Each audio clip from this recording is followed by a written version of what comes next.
गुरु की मूर्ति को अखंड मंडलाकारम कहा गया या खंड मंडलाकारम? अखंड मंडलाकारम। तो अखंड होना परम शांत होने का लक्षण है। जो अखंड है वही शांत है, वही सत्य है, वही शिव है, वही सुंदर है। और तुम खंड खंड में हो, बटे हुए हो।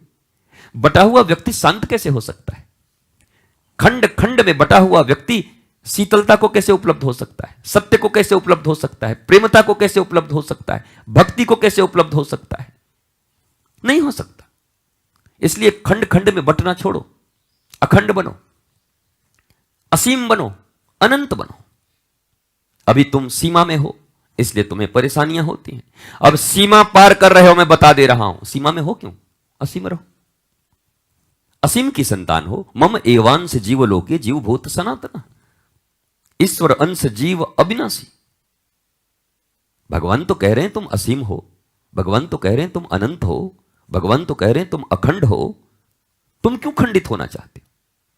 तुम क्यों सीमित होना चाहते हो? तो हमने सीमाएं बना रखी हैं, हमने बाड़ा बना रखा है, चार दीवारियां बना रखी हैं, 8 बाई 8 के कमरे बना रखे हैं, उसमें 5.5 बाई 3 का दरवाजा लगा रखा है। और कमरे के अंदर भी 5 बाई 2.5 का एक अलमारी बना रखा है। उस अलमारी के भीतर भी 1/2 बाई 1/2 का एक ज्वेलरी बॉक्स रखने वाला बना रखा है। उस बॉक्स के भीतर भी एक ज्वेलरी बॉक्स रखा हुआ है। और उस ज्वेलरी बॉक्स के भीतर भी छोटी छोटी ज्वेलरी के छोटे छोटे बॉक्स हैं। और फिर जाके उसमें कहीं इतना छोटा सा एक अंगूठी। कुछ खबर ही नहीं कितना बटे हुए, कितना सीमित कर लिया। और प्राण कहां बचता है लोगों का? सच बताना। उसी ज्वेलरी बॉक्स की अंगूठी में सब समय ध्यान रहता है माताओं का, सब चोरी हो जाए रे, लेकिन वो नहीं होना चाहिए। वही मेन माल है। अब बताओ, जो अनंत है, जो असीम है, जो अखंड है, उसका प्राण कहां बसा है? बोला चवन्नी की अंगूठी में। 4 आना जो सुनार तौल के देता है, कि 4 आने की अंगूठी है उसमें। और आधे रत्ती का हीरा लगा हुआ है। आधे रत्ती का, रत्ती का हीरा। और उसका प्राण उसी में अटका है, जैसे राजा का प्राण तोते में अटकता है कहानियों में।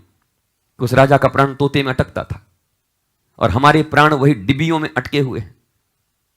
और डिबिया बड़ी कितनी, और जगह कितना बड़ा। और एक अनंत का प्राण इतने में अटका हो तो यह तो बड़ी बेइज्जती है, बड़ा तकलीफ है, मनुष्यता का घोर अपमान है, ईश्वरत्व का अपमान है, ब्रह्मांड पति का अपमान है।